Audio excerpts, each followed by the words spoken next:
Welcome to this meeting called by the Korean Friendship Association of the UK and being participated in by other KFA branches and Friends of People's Korea. This is our meeting to mark the start of the month for solidarity with People's Korea against US imperialism. Today is the day of struggle against US imperialism in People's Korea, the land of Juche. As we speak, anti-US rallies are taking place in Pyongyang and other cities and provinces of the DPRK. It is also the start of the month for solidarity with the Korean people, which runs from the 25th of June to the 27th of July. The 25th of June is the day the Fatherland Liberation War started in 1950, and the 27th of July 1953 is when the US knelt down and signed the Korean Armistice Agreement. Stepping up solidarity with the Korean people is part of the struggle against the global empire of US imperialism. It was 74 years today that the US imperialists provoked the Fatherland Liberation War, which is referred to by the mainstream media as the Korean War. Although it was not a war between Koreans, but between a small country, the DPRK, and the American Empire. Indeed, it was a war against Korea, against the Korean people. It is not the purpose of my speech to give a blow-by-blow account of the Fatherland Liberation War from start to finish. This may be the topic of another meeting. Nor is it to examine the cause of the war and the issue of who started it. Although the mainstream media and history textbooks in Britain, the US and other countries try to blame the DPRK for this war, it is pretty evident that the war was provoked by the South Korean puppets and the US imperialism. After all, at the time, the population of South Korea was double the size of the DPRK. So it would make no sense for the DPRK to start a war against South Korea. Moreover, it is a simple fact that you cannot invade your own country.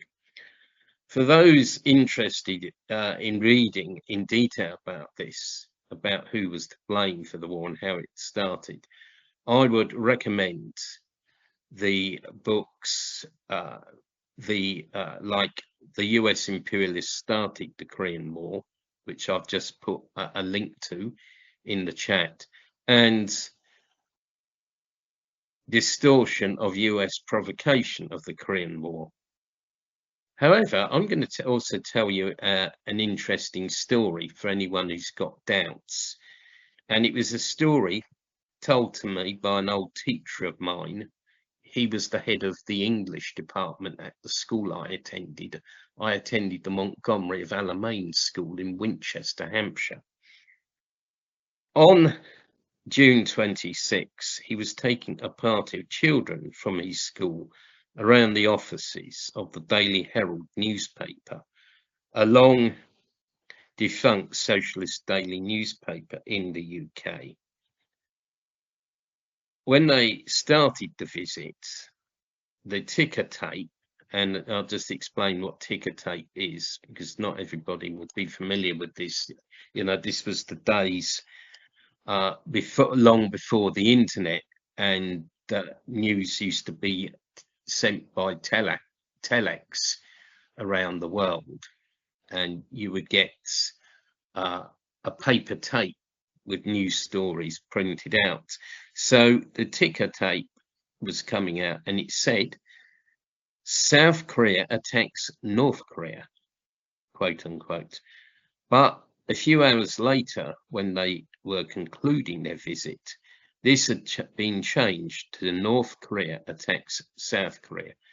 This just shows you that even then, the media actually manufactured news, actually distorted news. I'd also lastly point out that John Foster Dulles, the US envoy, was in South Korea 7 days before the war broke out. If the US did not provoke the war, what was he doing there? You know, this is a question that they cannot answer. So on to the subject of the war itself. The US threw into the war unprecedented numbers of troops and huge amounts of materials. Troops from 15 satellite countries, including, to our eternal shame, those from Britain, participated in the war against the Korean people. Conscription charges were introduced by the British government to pay for the cost of sending British troops to Korea, which showed that the aggressive war against the Korean people was paralleled by reactionary policies at home. One of the regiments that the British government sent to Korea was the notorious Ulster Rifles, which later became the hated Ulster Defence Regiment, which carried out atrocities against the nationalist people of the north of Ireland.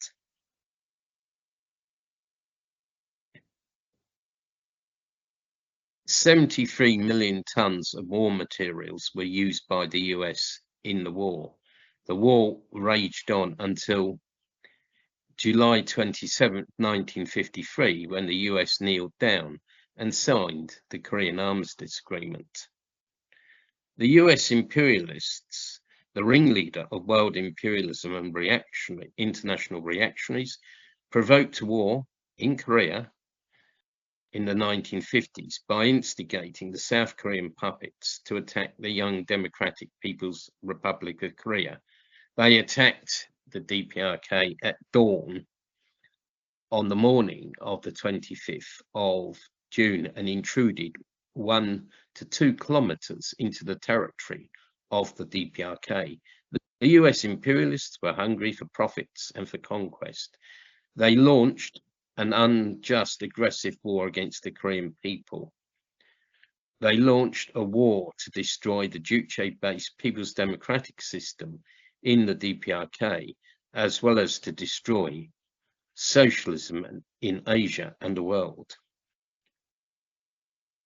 President Kim Il-sung himself summed up the Fatherland Liberation War as follows, and I quote, "The Fatherland Liberation War waged by our people was a fierce anti-imperialist, anti-US struggle against the Allied forces of world reaction headed by US imperialism and a bitter class struggle against the enemies of the people." End of quotation. The war was a struggle against US imperialism and the Allied forces of world reaction, which unfortunately included the British, or perhaps not surprisingly, included the British Labour government, but also included, very significantly, fascist, reactionary and feudal regimes throughout the world, such as apartheid South Africa, Colombia of the death squads, fascist Greece, Haile Selassie's Ethiopia, just to mention a few. Surely it was not a coincidence that George Lincoln Rockwell, the founder and leader of the American Nazi Party, served as a lieutenant commander in the US imperialist forces during the Fatherland Liberation War. The Fatherland Liberation War was a class struggle against the landlords and capitalists in South Korea and former capitalists and landlords within the DPRK who wanted to restore the capitalist system. The war proved to be a fiery crucible of the Sangam idea and the Juche idea of self-reliance. The barbarity of the US imperialists during the war was beyond human description.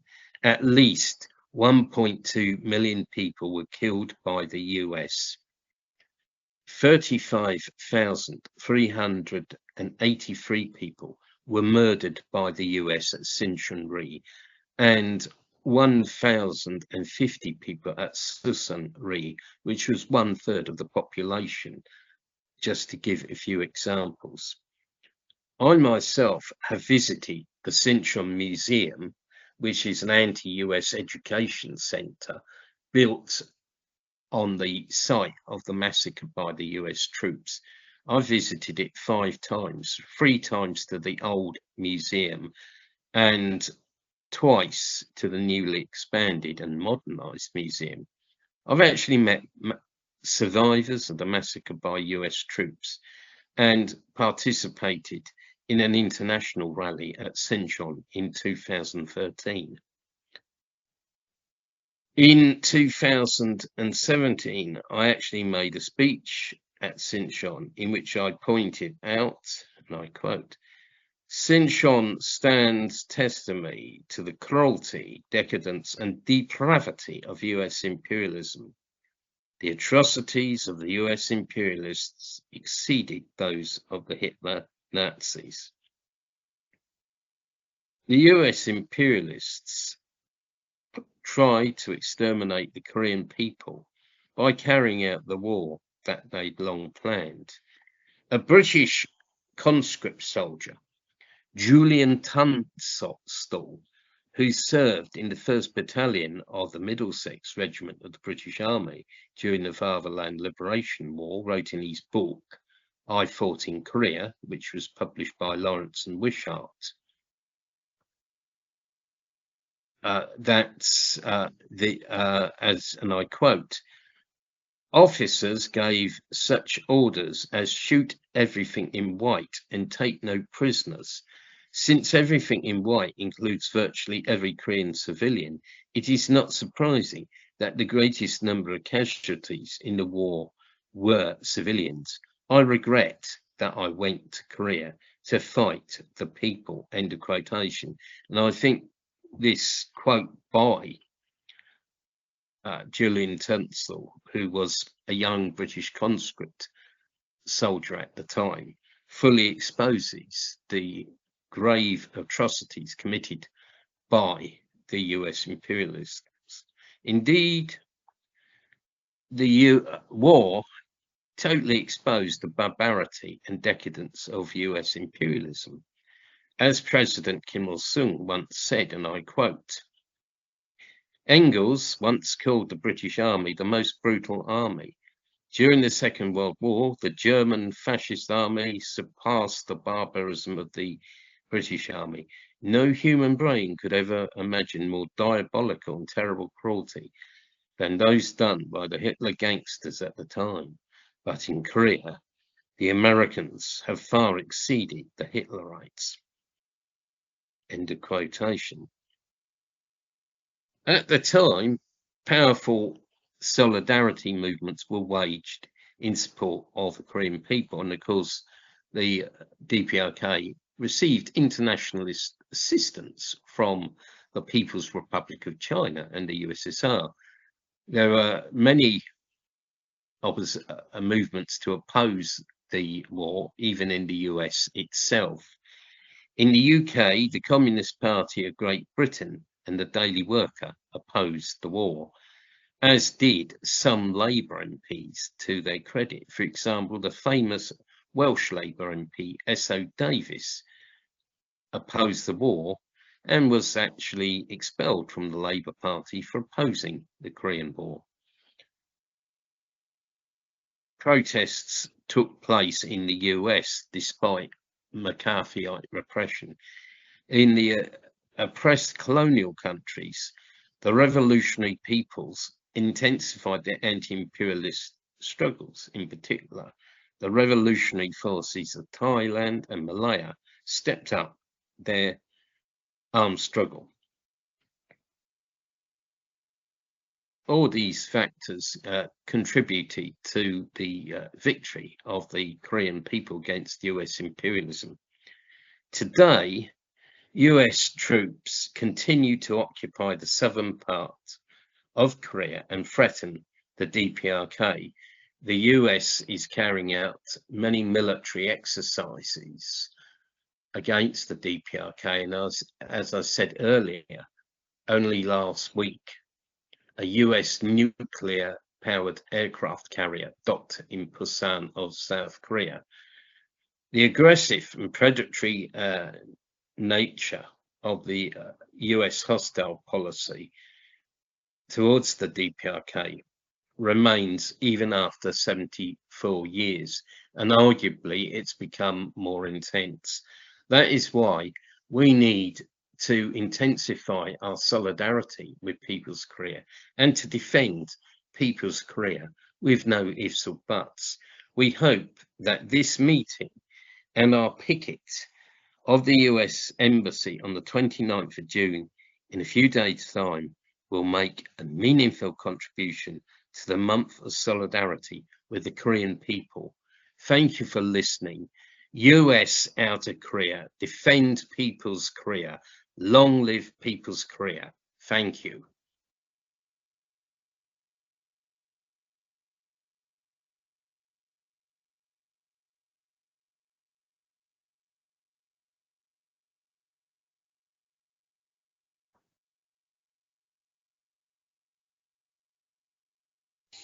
Okay, Comrade Alan, are you ready to read out the speech of President Kim Il-sung? Yes, I'm ready. I'm starting now. Speech delivered at the extraordinary meeting of the Cabinet of the Democratic People's Republic of Korea, 25th of June 1950.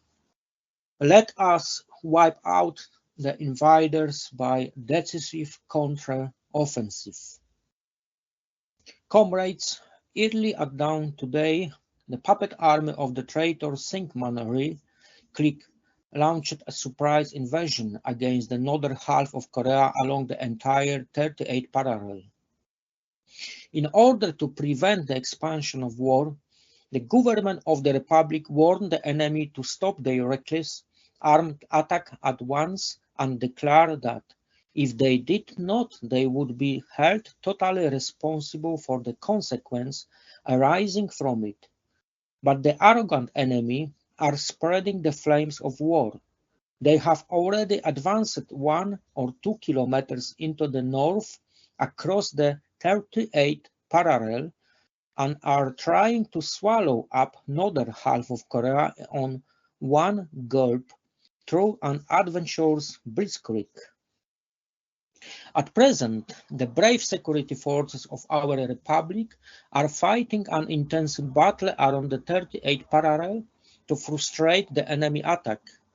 Under the direct manipulation of the US imperialists, the puppet Syngman and his band had long been preparing for the aggression against the northern half of Korea.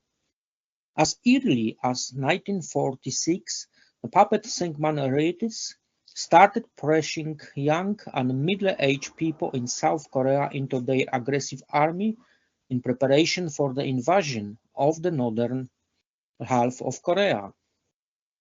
Last year, they enforced the military service law and increased the puppet army strength on a large scale. The traitors Syngman clique shipped in plenty of weapons and equipment from the United States to reinforce the puppet army. In addition, they recently brought in a large amount of military equipment from Japan by openly concluding a commercial treaty with the Japanese militarists. While building up the puppet armed force in a big way, the Syngman clique prepare attack positions along the 38 parallel, massed huge forces there, and frequently perpetrated armed provocation against the northern half of Korea. In 1947, they crossed the demarcation line at Pyeongseong, Yongbak, and their vicinities in the Ongin Peninsula, and committed brigandish acts. They slaughtered innocent children and aged people, set fire to the homes of the people, and plunder their property. In 1948, they grew more aggressive in their invasion against the northern half of Korea, which continued around Manchak in Hwanggu province and Kosan Hill in Kangwon province, and battles were taking place almost every day in these areas. At the beginning of 1949, the enemy's scheme to provoke a war became more blatant. They made large-scale invasions on Huksapik and Mentkaki around the Onjin Peninsula, Monsongok south on Kumcheon, Monumpa in Hwangkong Province, Yangguang and its vicinity in Kangwon Province along the 38th parallel. In particular, the Horim Unit and other push north commandos penetrate into the north on a number of occasions for the purpose of causing confusion in our ranks, disturbing the public and facilitating invasion by the main forces of the puppet army. In fact, the Syngmanry clique have been frantic in their efforts to destroy our revolutionary gains and swallow up the northern half of Korea. In accordance with the instruction of the US imperialists to wipe out the patriotic, democratic forces and guerrillas active in the South Korea in order to make their home front secure before undertaking the northern expedition, the Syngmanry clique outlived the activities of all democratic parties and social organizations and arrested, imprisoned, and slaughtered patriots and progressive Democrats at random and unfold many large-scale punitive operations against the South Korean guerrillas. They viciously maneuvered to destroy munitions plants, railways, bridges, and communications establishments in the north through large-scale infiltration of spies and saboteurs. The government of the Republic has made every effort to prevent fratricide and reunify the country in a peaceful way. Its consistent stand is to solve the Korean question peacefully, through the efforts of the Korean people themselves, not by war. The government of the Republic has made a number of most realistic and reasonable proposals for this purpose. In June this year, through the Democratic Front for the Reunification of the Fatherland, the government of the Republic proposed to hold general elections on democratic principles in both the North and the South. On the occasion of the 5th anniversary of the August 15 liberation, to establish a united supreme legislative body. This was followed by the proposal of the Presidium of the Supreme People's Assembly of the Democratic People's Republic of Korea, addressed to the South Korean National Assembly to achieve the peaceful reunification of the country by merging the two bodies into one for the whole of Korea. All those proposals intended for avoiding a fratricidal bloodshed and reunifying the Korean people and all the progressive people throughout the world. The puppet Syngmanry clique, however, accepted none of these fair and reasonable proposals for the peaceful reunification of the country and finally provoked the criminal fratricidal war they had been preparing for a long time. By their invasion, the traitorous Syngmanry puppet clique plunged our country and people into great danger. Now, the Korean people find themselves in the midst of a serious crisis whose outcome will decide whether they become colonial slaves of imperialism again, or remain free people belonging to an independent and sovereign state. Now that the puppet Syngmanry clique have triggered off a civil war, we can never leave them alone. If we hesitate to fight at this critical moment, our people will again be unable to avoid of the lot of being homeless. We must resolutely fight the enemy in order to safeguard the independence of the motherland and the freedom and honor of the nation. We will counter the barbarous aggressive war of the enemy with the righteous war of liberation. Our people's army should frustrate the enemy offensive, launch decisive counter-offensive without delay and annihilate the invaders. Frustrating the enemy's surprise attack and switching over to counterattacks is, of course, no easy task. From the viewpoint of military science, this requires a ready force several times stronger than the attacking enemy. Units of the People's Army and security forces now deployed along the 38 parallel are no more than small defensive forces. Moreover, our People's Army, as our regular army, is only 2 years old and has no experience in the modern warfare. Under these conditions, it cannot but be a difficult task for us to check the enemy's surprise attack and launch a counter-offensive, but we must and can do this. Our war against the aggressive act of the traitorous Sigmund clique is a just war to safeguard democracy and freedom and independence of the country. History shows that the people fighting a righteous war is sure to emerge victorious. Our people don't want to undergo colonial enslavement by imperialists again and will never yield to anybody the democratic freedom and rights already gained. All the Korean people will take up arms and rise as one in the righteous war to defend national independence, freedom, and democracy. Though smaller in the number, our people's army is incomparably stronger than the enemy. It is the genuine armed forces of the Korean people, consisting of the excellent sons and daughters of the working people, including workers and peasants. The People's Army is solidly prepared in the military technique and equipped with modern weapons. Camaraderie and voluntary discipline are predominant among the soldiers. Politically and ideologically, every one of them is firmly resolved to serve the country and the peoples devotedly. Due to this superiority, the People's Army can defeat the Sigmund puppet army.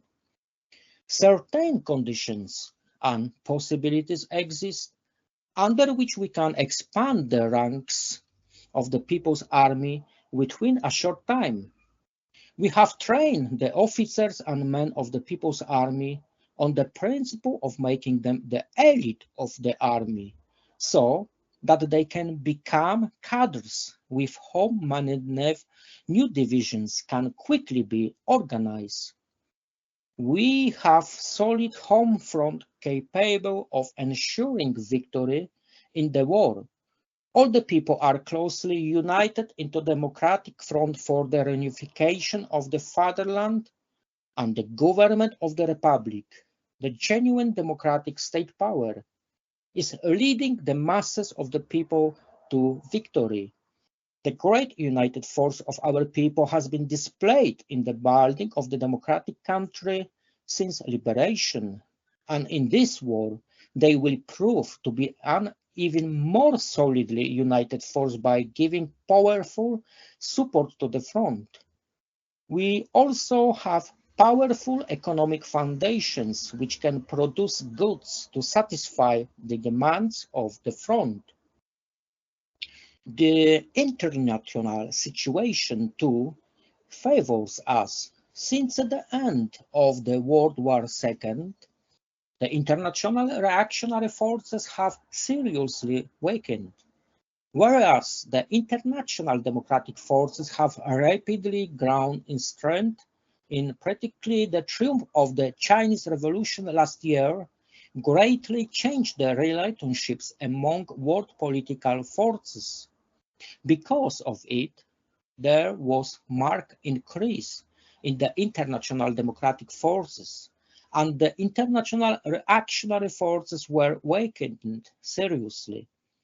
It was also a heavy blow to the Syngman puppet clique.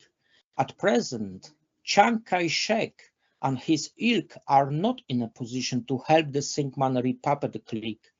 In contrast, we are enjoying the active support and encouragement from the peoples of many countries, including the Soviet Union and China.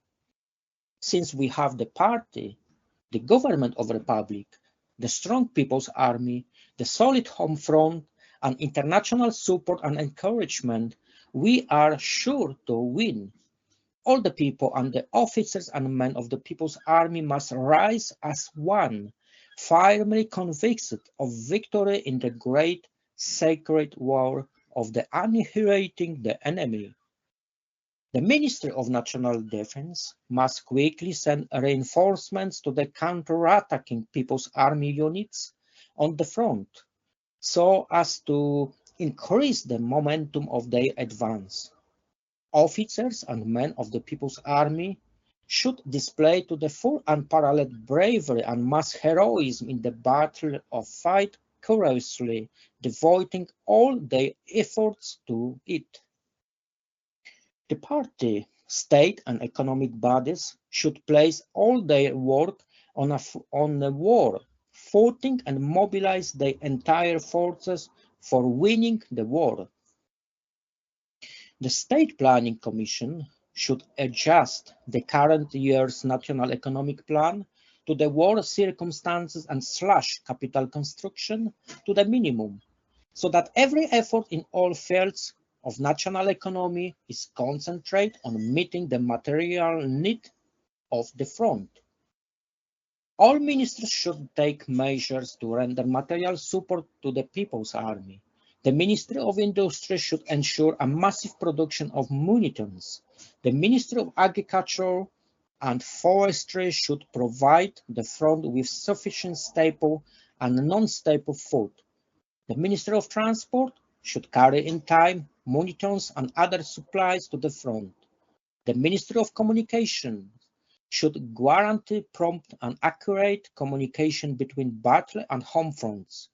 And the Ministry of Public Health should ensure efficient supply of medical requirements and rescue and treatment of the wounded. At the same time, all the ministries should strive to fulfill the two-year National Economic Plan in step with the victorious advance of the People's Army. All the people, being more than ever ready and alert, should work hard to carry out their task successfully. Workers, technicians, and office employees should launch a vigorous struggle for increased work production with the greatest of enthusiasm and creative initiative, and the peasants should strive to produce even a single grain of rice more. Public order should be strictly maintained. All institutions should establish strict work order and enforce it thoroughly. People's government bodies and internal organs should be fully prepared to counter the enemy's air raids and, in case of need, lead the people to the shelters in an orderly manner. Enemy spies, subversive elements, and saboteurs can viciously maneuver to the destruction of our home front and ferret out secrets. Keeping sharp revolutionary vigilance, all the people should strengthen the struggle against spies, subversive elements, saboteurs, and other undesirable heterogeneous elements and expose all of them. All factories and enterprises should organize their own self-defense corps to guard their industrial facilities, rather than totally rely on the industrial guards for the security of their places of work. And interior organs should tighten guard over bridges and key points on the railway lines. All people must give stronger support to the People's Army and the security forces and replenish the ranks of the People's Army constantly. At this solemn moment, when the destiny of the country and the nation is at stake, it is most honorable for the ardent young people to join to the People's Army and fight the enemy at the risk of their lives. Young men and women should therefore zealously volunteer for the People's Army to serve the country and the people. We may come across many difficulties in the war. We must bravely overcome them, no matter what they are, and ultimately win the war. Thank you very much for listening. Right, thank you very much, Alan. That was absolutely excellent. Should have given the title of this speech. It is called "Let Us Wipe Out the Invaders by a Decisive Counter-Offensive." It was made on the 25th of June. And I've just put a link to the anthology of works that you can find that speech in, and others that were written in the period just before the Fatherland Liberation War and during the Fatherland Liberation War.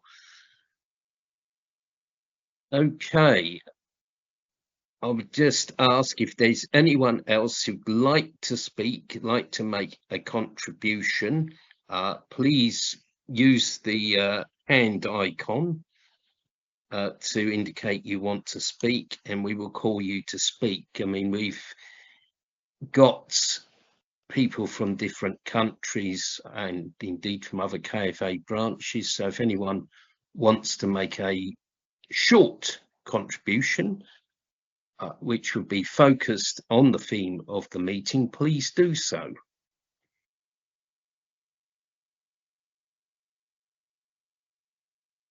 Yeah, Paula, you got your hand up. Please, go ahead. Well, I just wanted. Yeah, I think you need to adjust your microphone, Paula. I can't really hear. I don't think other people can either. Oh, I'm sorry. Can you hear me better now? Or is it still too low? It's a lot better. Yes, I can hear. Hope everybody else can. Can everyone else hear Paula now? Okay, go ahead, please, Paula. Okay, so basically I wanted just to mention a very short comment that, well, first of all, never forget that the People's Korea is still at war with the United States, even though the armistice was signed. I mean, the war isn't over, so better. It's good to never forget that. So it's the worst enemy that we can face right now, and well, I'm very grateful for what is happening right now between Russia and the DPRK, because it's obviously forming a united front against the aggression of imperialists regarding the United States and the NATO in general. So yeah, basically was just mentioning that. I'm happy with what is happening right now with the support that Russia is giving to the DPRK and against the United States and all the puppets that are controlled by them. And that's all. Thank you. Thank you very much. I think that was a very useful contribution. Thanks for that. Agree with what you say. Does anyone else want to make a short contribution or indeed ask a question? But I would ask people to be focused on the subject we're discussing. Please use, yes, George, yes. Please go ahead, George. Great to see you in this meeting. Hello, I hope you can hear me okay. I'm on the yes, just best connection I have here. Sending solidarity greetings to you and to everyone in the group and everyone watching and listening from KFA Greece on this important day. And on behalf of our official delegate, Konstantin Kristalis, I heard a very interesting talk by Dr. Dermot. Sadly, I missed his opening remarks. Talking to an American journalist, and also a very good video you put up on a Telegram, which talks about the southern invasion of the north.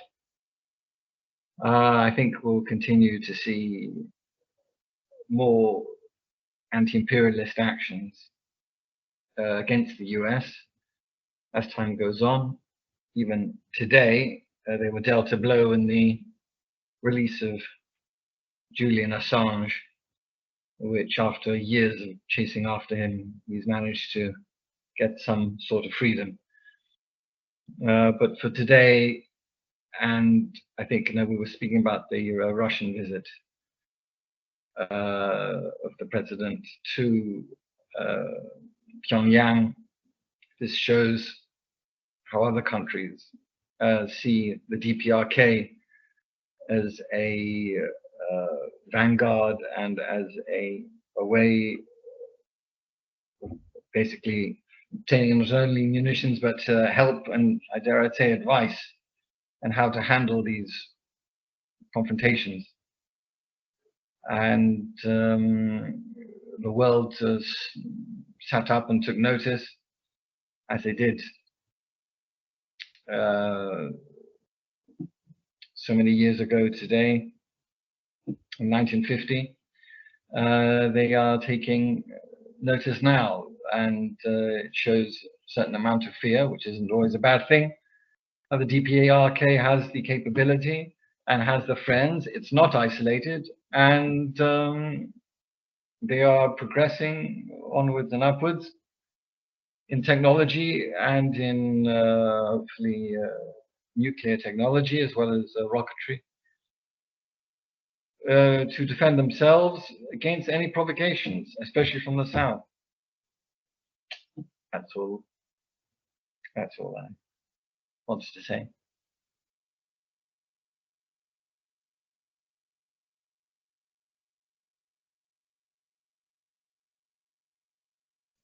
Right. Thank you very much, George, for your contribution. I think it's a very good contribution, very interesting. Yeah, I think the two videos you meant was one where I did an interview by KFA with KFA USA. A very professional interviewer, young member of KFA USA,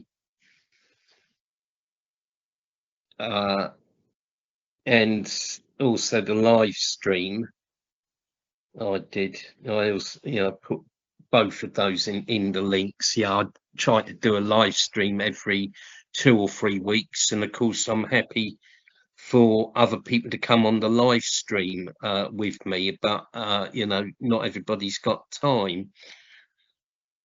Does anyone else want to make a contribution, or perhaps someone has a question that we can quickly take?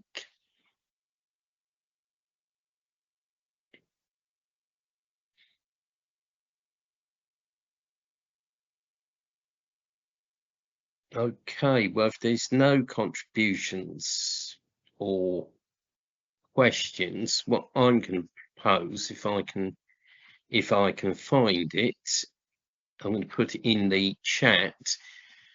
We got a short resolution that I will put in the chat, and I will also read out if people it's very simple. I'll read it out in a minute. And if we can adopt this, and then I will play 2 videos, and then I will conclude the meeting. I would just remind people that we are picketing the Yankee Embassy on the 29th of June. And we've also got a film night coming up and another Q&A. So I'll just read out the resolution. It's a very simple one. In KFA, we always try to keep things simple. In the meeting, the resolution reads, this online meeting of the Korean Friendship Association of the UK calls for US troops to be withdrawn from the south of Korea. We express our full solidarity to the government, party and people of the Democratic People's Republic of Korea, led by Supreme Leader, respected Marshal Kim Jong-un. We support the efforts of the DPRK to increase its nuclear deterrence in order to defend itself from US imperialism. So all those in favour of that resolution, please indicate.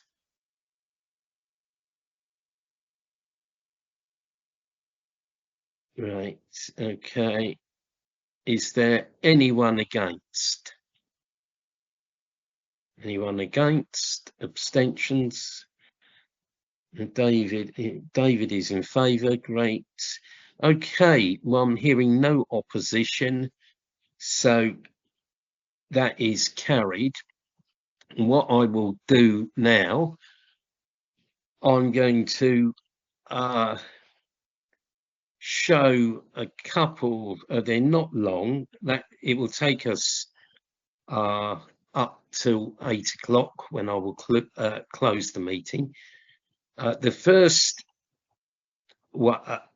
video is a DPRK documentary about the US Army Korea. So we'll play that, and then a documentary, a short clip that some people might have seen about US atrocities in Korea.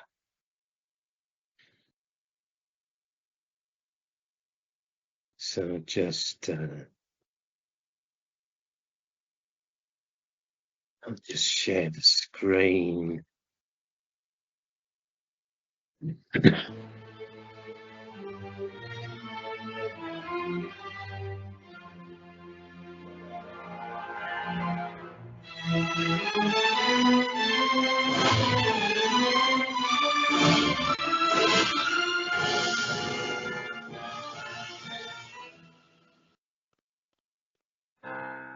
A Democratic People's Republic of Korea flag and a UN flag stand at Panmunjom of Korea.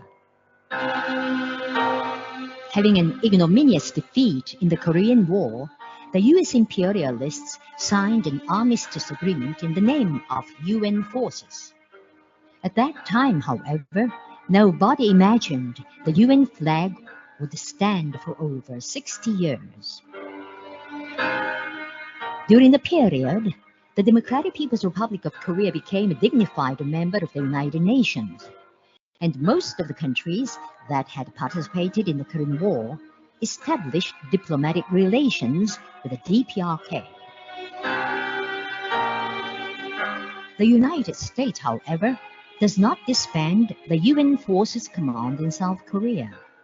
These days, the United States is making absurd remarks to cover up the crime of having used the UN in the Korean War and justify the existence of the UN Forces Command.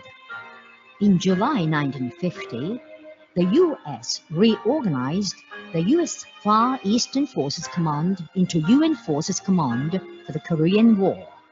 The Articles 46 and 47 of the UN Charter stipulate that the use of armed force and command of UN forces shall be implemented by the UN Security Council under the support and aid of the Committee of Military Staff, composed of the Chiefs of Staff permanent members of the UN Security Council. But look, US military officers give and take a UN flag. The giver is Collins, Chief of Staff of the US Army, and the taker is MacArthur, Commander of the US Far Eastern Forces. Now let's see how the United States used the United Nations in the Korean War. The United States instigated the Sinman-Ri puppets to provoke the Korean War on June 25, 1950. Immediately after the provocation of war, the United States made a false report that the North Korean army launched a southward invasion, and showing Trugbe Lee, UN Secretary General, a telegram from Sinman-Ri and a report of the UN Commission on Korea, demanded the convocation of a meeting of the UN Security Council. The report of the UN Commission of Korea pertaining to the DPRK's southward invasion was a fraudulent document faked up by the United States. As was exposed later, a military observation team of the UN Commission on Korea finished its tour of the 38th parallel till June 23 and returned to Seoul on 24 and sent the UN Secretary General a report that no information confirmed North Korea's attempt at invasion. On the morning of 25, the team members were oversleeping themselves at a hotel in Seoul because it was Sunday. Instigated by the United States, the Sinman-Ri puppets launched an aggressive war along all front lines all of a sudden. It was really tragicomic that a false report was read at a meeting of the UN Security Council on behalf of the military observation team of the UN Commission on Korea without their knowledge. The Soviet Union, the only UN Security Council permanent member out of the socialist countries at that time, was suspending its activity in protest against the UN's refusal to recognize the People's Republic of China. Availing itself of the absence of the Soviet delegates, the United States demanded the dispatch of UN forces under the pretext that North Korea invaded South Korea. Then, was the UN Security Council really deceived by such a trickery of the United States? Never. Not a few UN Security Council members had known or guessed the United States' plan to ignite the war in Korea. Asked by reporters at a press interview in Washington on June 24, 1950, whether there were any catching news, Helen Carter, director of the Central Intelligence Agency, replied under their promise to keep secret and not to make public that a war would break out in Korea the next morning. The reporters were shocked greatly and sent an urgent telegram to their main officers. A war is to break out in Korea tomorrow, according to the director of the Central Intelligence Agency. Publication is not allowed. Reporters should be dispatched to the spot urgently. The telegram text was immediately informed to intelligence organizations of the UN Security Council members. Therefore, the brains of many countries concluded that if a war breaks out, actually the next day, it is decided and started by none other than the United States. From all facts, the UN Security Council guessed the United States to be the provoker of the Korean War, but adopted a criminal resolution tarnishing the name of the United Nations without an adequate investigation into the outbreak of war. That was how UN forces were organized for the first time in the history of the United Nations in disregard of the UN Charter. The US Army, which participated in the Korean War, rode roughshod over the UN Charter under the cloak of UN forces. MacArthur, first UN forces commander, issued a special order to US troops, participants in the operation of landing at Incheon. Take Seoul. There are girls and women there. The city will be yours for 3 days. MacArthur drove aggressor troops to brutal attack on the promise that they are at liberty to rape women in Seoul. It was a diabolical crime against the UN Human Rights Convention. US troops' brutal murder reached an extreme pitch during their temporary occupation of the north of Korea. They rushly killed over 800 people at the Ragan mine by pushing them into a 110-meter-deep shaft after binding them by chains. In the name of the souls of the murdered, we'd like to ask the US politicians who cry for peace and human rights on the stage of the United Nations.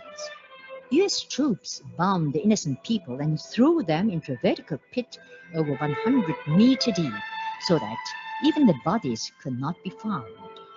We wonder if the US troops were humans or beasts.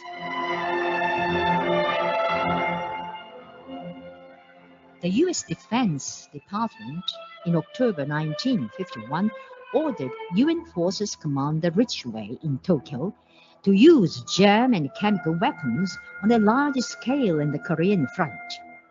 Upon the order, Ridgway dropped germ bombs of different kinds to almost all areas of the north of Korea, and even extended germ warfare to the northeastern area of China. Prisoners of the US Air Force participated in germ warfare, talking with an international scientific investigation team indicted as follows. I served the madman who staged a hateful war against the peace-loving people of the whole world. I poured germ and insects on the heads of innocent people in North Korea. I denounced the madman who committed such a massacre. Like this, the US aggressors, under the flag of the United Nations, killed millions of Koreans and reduced the Korean peninsula to ashes in the 3 years of the Korean War.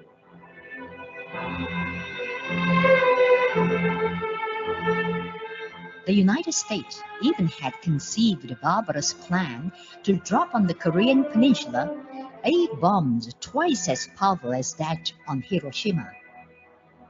The flag of the United Nations, that should be a symbol of global peace, was stained with the red blood of Korean people slaughtered by the beastly atrocity of the United States. It was a tragedy of the United Nations. But the United States made a miscalculation. The Korean army people rose as one man with a love for and trust in their own things, and hatred against the barbarians who burnt their native places. They smashed the myth of the mightiness of the United States before the world.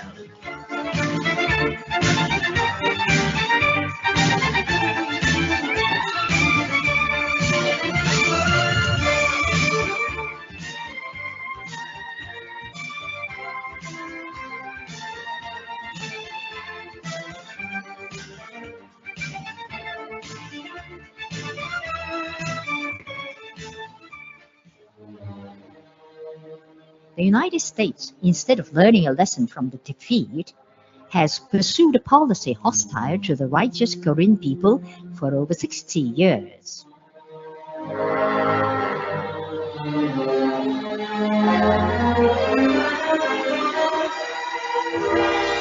The Korean Armistice Agreement called for putting an end to the state of war and establishing a lasting peace. The United States, however, is violating the Armistice Agreement, bringing a large amount of nuclear and other lethal weapons into South Korea, and constantly straining the situation of the Korean Peninsula. All the hostile acts have been perpetrated under the flag of the United Nations at the time of the Korean War. The 30th UN General Assembly session in 1975 adopted a resolution to disband the UN Forces Command in South Korea and put out the UN forces from South Korea. The DPRK representative to the United Nations had an interview at the UN building on June 21, 2013. He said, the United States is still using the name of the UN Forces Command as one side of the Korean War.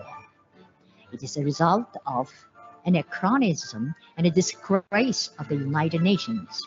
He solemnly called for the disbandment of the UN Forces Command. Then, why the United States is still using the signboard of the UN Forces Command for its policy hostile to the Democratic People's Republic of Korea? The United States wants to make the DPRK an enemy of the United Nations, and thus justify its hostile policy towards the DPRK internationally. It also schemes to invent a NATO-type military bloc in the Asia-Pacific region, and thus contain and stifle great powers in the region and take the political and military supremacy. Boutros Boutros-Ghali and Kofi Annan testified to the fact that UN forces were not placed under the control of the UN Security Council, but under the US command, and not a country allowed the United States to associate an armed force it dispatched to the Korean War or its command with the name of the United Nations. A UN spokesman in 2004 and 2006 defined the UN forces not as an army of the United Nations, but a US-led army. It is an expression of indignation of the United Nations at the United States, smearing the reputation of the UN, and an appeal of history to dissolve the UN Forces Command. The United States should immediately disband the UN Forces Command, sentenced to death by history, and put out its aggressor troops.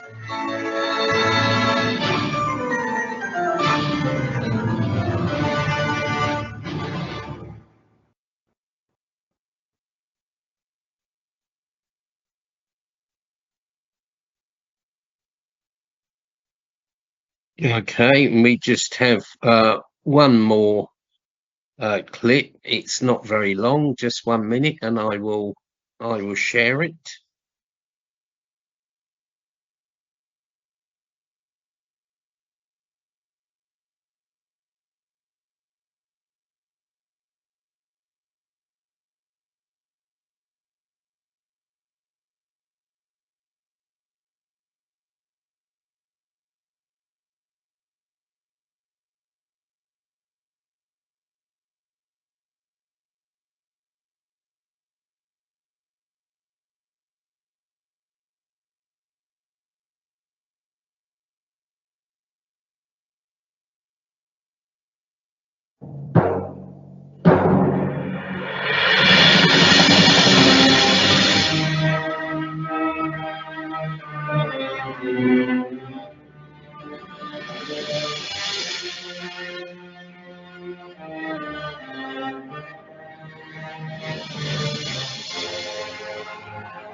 Right, well, two very powerful video clips. I hope people found them useful.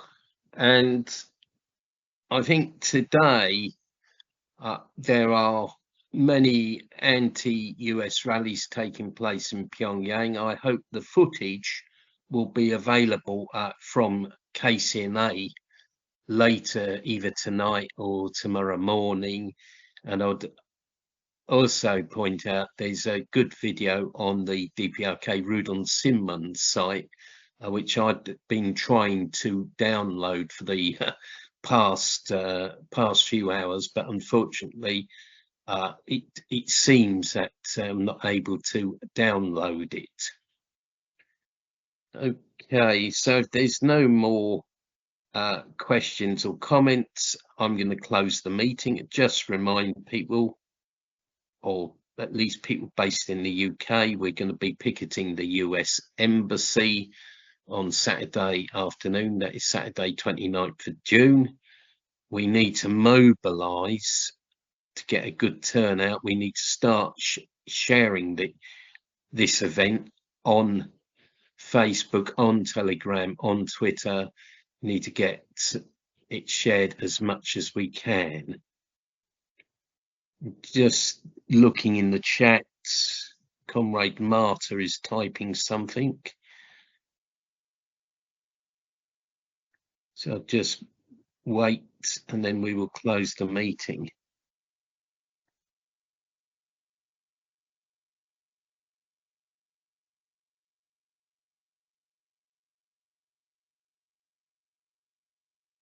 Right, thank you very much, Marta, for your comments in the chat. Those are very good. Okay, we will close the meeting slightly ahead of time. I thank everybody for their attendance and their participation tonight. I think it's been an excellent meeting, and I will see you all again, I hope, at our other online events. And just one other thing, just to remind people, I know some people here will know about it, but there is a hybrid event to mark the solemn occasion of the 30th anniversary of the passing away of President Kim Il-sung, which will be held in Berlin on the 8th of July at 1600 hours German time. But this will also be broadcast as well. You'll be able to join the meeting by Skype, which I will be doing myself.